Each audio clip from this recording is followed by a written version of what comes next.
Bonjour, bonjour à tous et bienvenue pour cette nouvelle édition du Club Imo, le club de l'immobilier, avec notre invité aujourd'hui, c'est Roger Bellier. Bonjour. Bonjour, vous êtes le président du SNAL, le syndicat national des aménageurs lotisseurs. Vous êtes spécialiste dans toutes les questions relatives à l'aménagement privé et bien sûr du foncier. Alors Roger Bellier, tout d'abord, quel sentiment, quelle réaction aux mesures annoncées par François Hollande à Alfortville pour tenter de relancer le logement?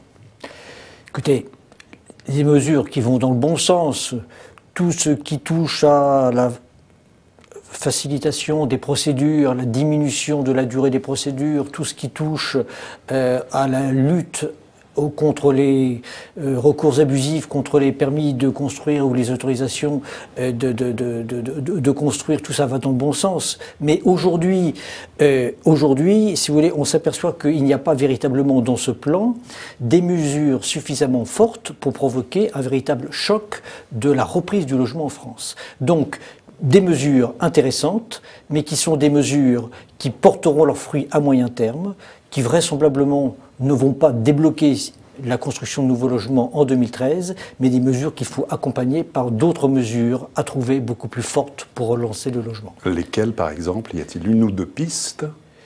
Aujourd'hui, si vous voulez, le gros problème du logement en France, c'est le problème du foncier. On ne construit pas assez parce qu'on n'a pas suffisamment de terrain disponible. Quand vous regardez le marché du logement en France, grosso modo, vous vous apercevez qu'il y a consensus sur trois choses. On ne construit pas assez, on construit trop cher et souvent, on construit des logements qui ne sont pas toujours adaptés aux attentes des Français. On dit qu'en France, le déficit des logements est d'environ 900 000 logements. Il faut donc qu'au niveau d'un plan, si c'est un plan d'urgence, on puisse se donner les moyens d'arriver à réaliser ces 900 000 logements. Et pour ça, il faut libérer du foncier.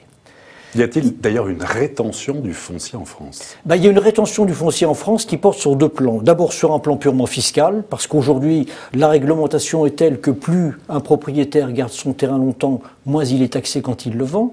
Donc effectivement, cette disposition est un non-sens. Et puis, il y a aussi autre chose qui est un point extrêmement important, c'est que les élus, très souvent, au niveau des plans locaux d'urbanisme, qui sont les documents d'urbanisme qui définissent la constructibilité des sols, sont parfois un petit peu malthusiens sur l'ouverture de zones nouvelles à la construction. Alors nous avons des propositions très concrètes à formuler. Aujourd'hui, pour provoquer un choc de l'offre foncière, il faudrait que les propriétaires de terrains, qui sont des terrains constructibles, puissent les mettre rapidement à la disposition des opérateurs qui réaliseraient des logements sans être trop lourdement taxés. C'est-à-dire qu'il conviendrait de mettre en place un système de taxation des plus-values sur cession de terrains constructibles, qui serait un système qui pourrait dire: vous êtes propriétaire d'un terrain qui devient constructible, dans les 2 premières années du fait que ce terrain devient constructible, vous le cédez à un opérateur qui va réaliser du logement, vous serez peu taxé. En revanche, au-delà de la 3e année, vous serez très lourdement taxé. Ce système qui est simple, qui est compréhensible par tout le monde, aurait au moins un mérite, c'est de créer une dynamique de la mise sur le marché de terrains nouveaux.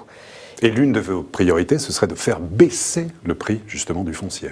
Absolument, parce que plus on aura de terrains disponibles sur le marché, plus mathématiquement le prix du terrain va baisser. Donc si on veut peser sur le coût du foncier et donc peser sur le prix du logement et faire baisser les prix du logement, il faut mettre plus de terrains disponibles sur le marché. Pourquoi les terrains sont-ils aussi peu mobilisés justement?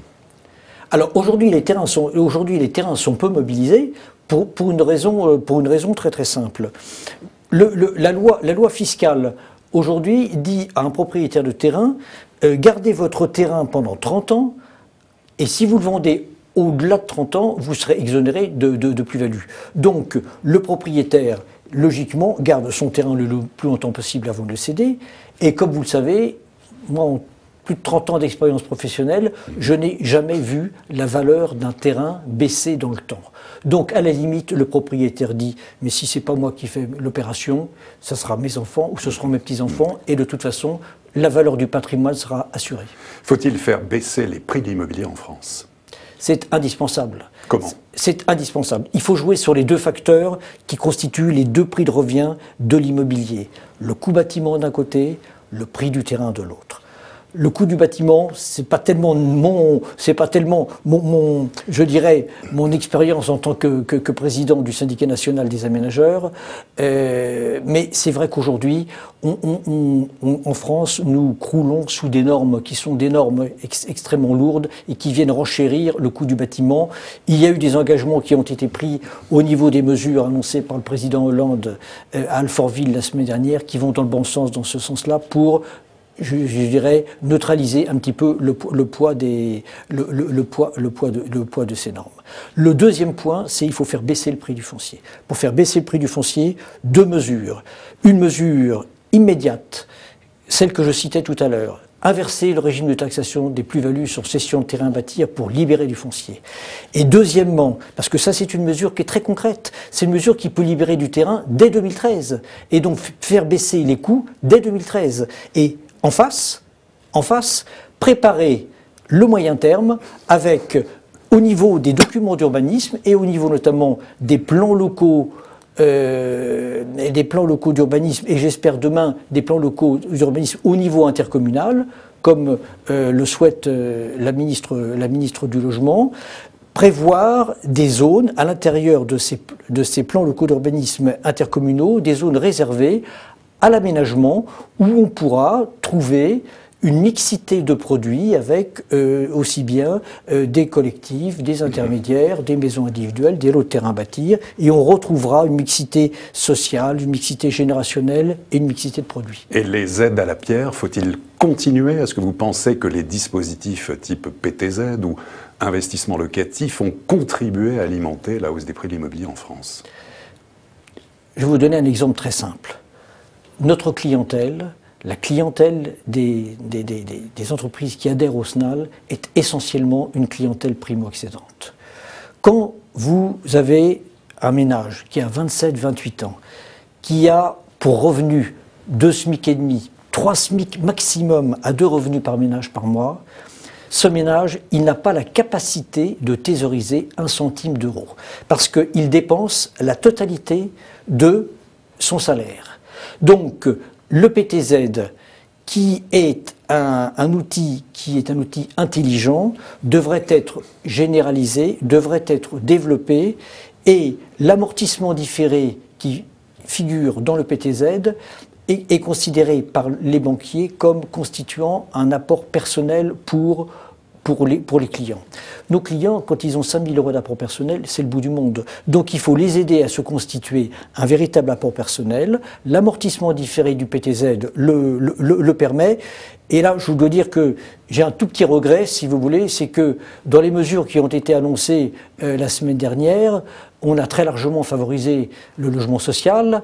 Il avait déjà été favorisé dans un premier temps avec le doublement du livret A, du plafond du livret A.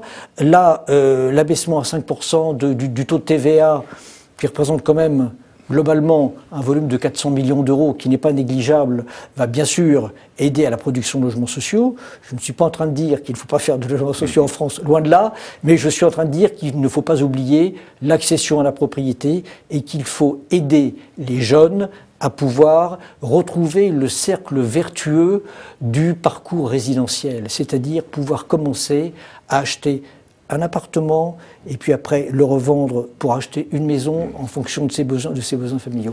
J'aurais aimé que sur l'enveloppe budgétaire des 400 millions d'euros destinés à la TVA, il puisse y avoir une petite ponction qui ait été faite pour favoriser l'amortissement différé du prêt à taux zéro. Roger Bellier, merci beaucoup.